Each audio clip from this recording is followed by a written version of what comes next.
The Scarlet Letter. In a rigid Puritan town where judgment was swift and mercy scarce, Hester Prynne stood alone on a wooden platform, holding her infant child.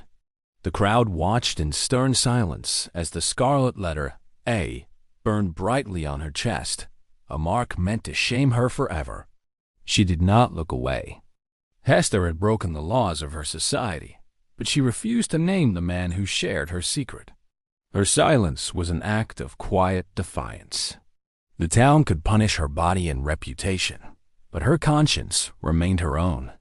She was cast to the edges of society, living alone with her daughter Pearl, a child as wild and vivid as the letter her mother wore.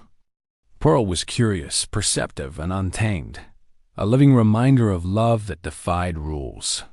To Hester, she was not a curse, but a truth that could not be erased. Unseen by the crowd, the child's father lived among them.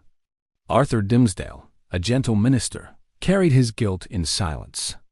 Loved and admired by all, he appeared fragile, his health slowly failing beneath the weight of a secret he could not confess. Each sermon he preached became both a comfort and a quiet torment, for his words spoke of sin he himself could not publicly acknowledge.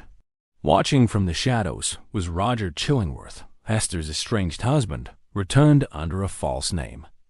Cold and patient, he devoted himself not to forgiveness, but to uncovering the truth.